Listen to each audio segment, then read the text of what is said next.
every podcast needs a home base for its show. It's a way to attract new listeners by showcasing all the content you create, and it's a way to make your existing listeners more loyal and come back again and again by directing them to more resources, to links, to show notes, and giving them more value there. Now, there's a few different ways to create this website, which will be your home base. And I'm going to show you two good ways to do that. One very easy and one a little bit more complicated, but way more powerful. So I'm Colin Gray from thepodcasthost.com. We're going to look at podcast websites. Let's get into it. So what are the two kinds of website you can create?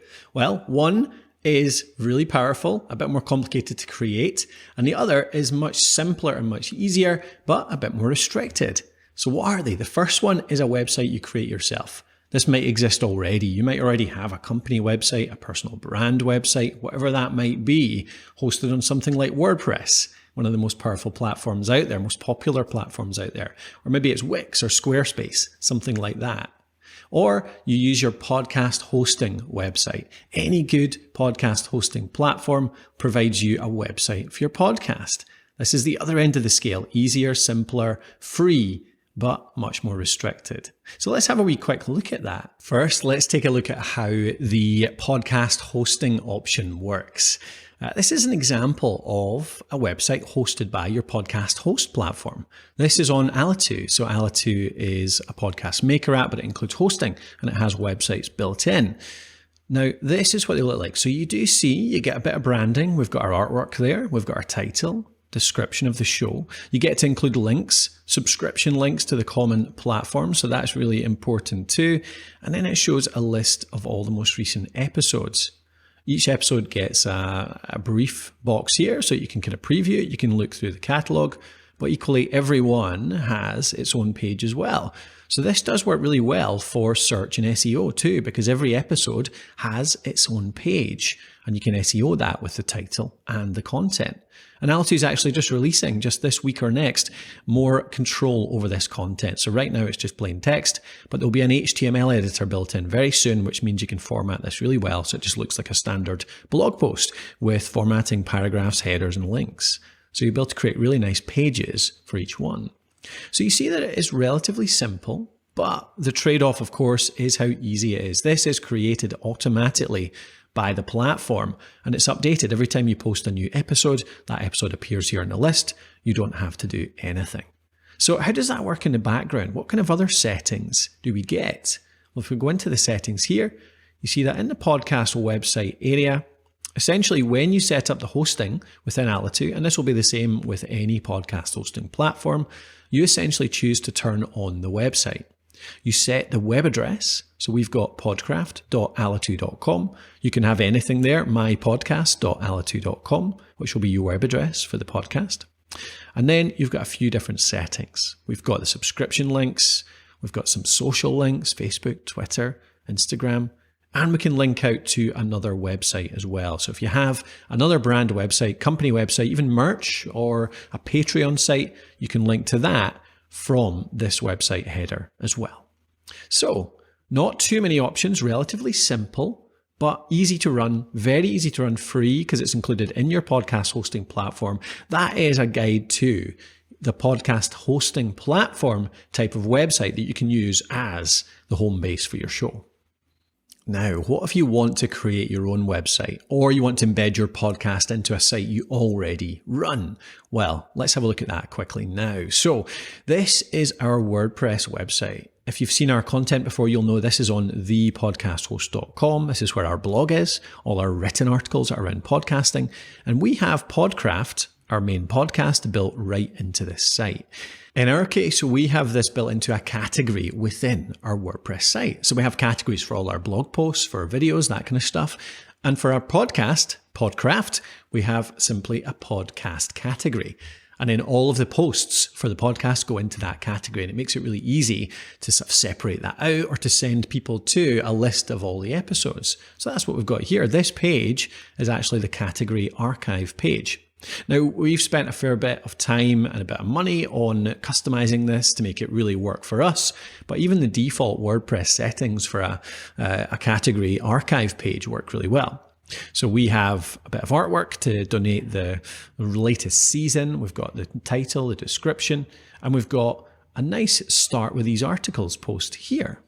I think that works really well because when you've got a big back catalogue, we've got nearly 200 episodes on Podcraft now.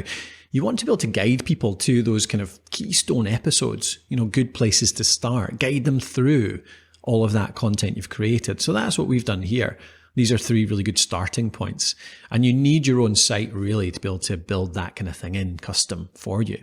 Below that though, we just have the standard archive. And then with each of these, then we've got a page, which is essentially an episode page.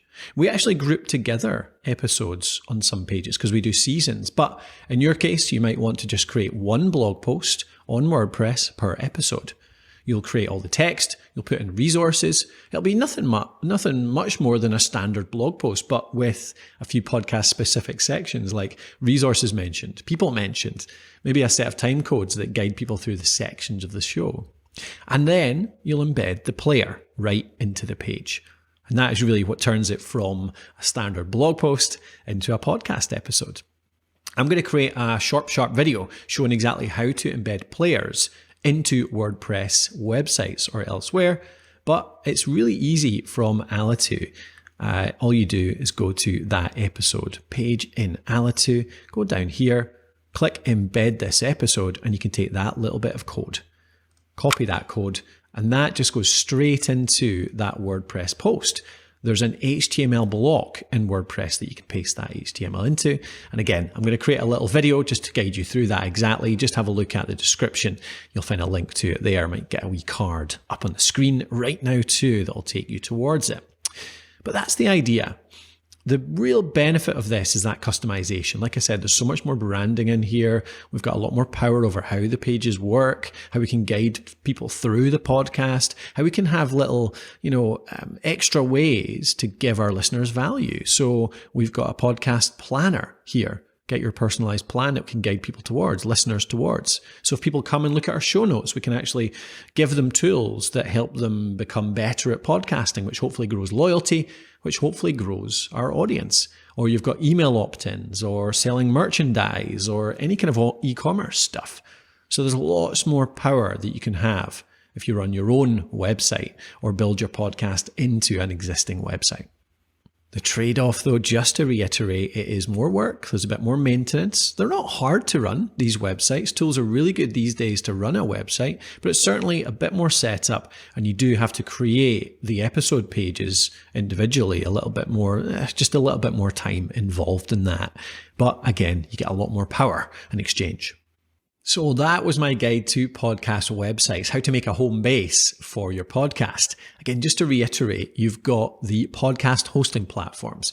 Really simple to create, really simple to run, but maybe a bit more restrictive, but actually does the trick for most podcasters. And if you want more power, more customization, more ability to build maybe monetization features, growth features, all that kind of stuff, maybe you do want to set up your own WordPress site or on a different platform too. Again, we've got a full guide on how to do that. I'll pop in a card right here for you to have a look at. I'll take you straight there, or it's in the description below. And I've shown you how to use Alitu to run the website. If you want to use Alitu, Alitu is our podcast maker app, which does call recording, audio cleanup automatically. It's got a really specific podcast editor that helps you edit your podcast really easily. And it includes hosting for free for the first 1,000 downloads, which will take you through months and months of your podcast starting up. So if you want to try that out, there's a 7-day free trial. You can create your first episode for free right in there over at alitu.com. Otherwise, thank you for watching. As always, click that little bell icon so that you see new content coming out from my channel. Keep you up to date on podcasting, running a great show, and I'll see you on a future video. Have fun until then. Happy podcasting.